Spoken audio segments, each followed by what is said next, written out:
I'd like to look at surrender with a totally new spin, all right? Not as surrender as I'm giving up this or that or any particular thing. I'm letting go of this, I'm letting go of that. It's really about letting go of the whole enchilada. Everything. This whole sense of the separate sense of self that is that we're so tied and invested in. To let go of all of it, not some aspect of it, but the whole thing.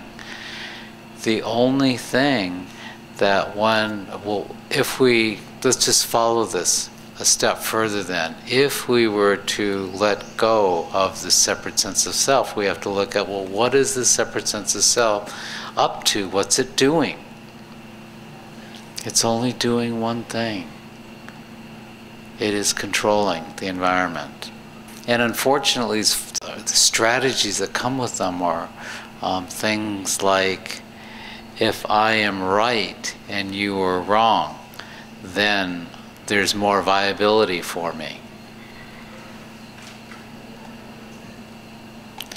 If I can dominate over you, at least for a while anyway, and I have enough power to do that for a period of time, then that's more viable for me. Of course, nothing could be further from the truth, but it certainly seems real at the time. So if we really want to look at surrender totally, then we have to look at it from the viewpoint of what is keeping this from happening. If it really is a surrender of everything, then what is keeping us from surrendering everything? One thing: control. Surrender is letting go of all control.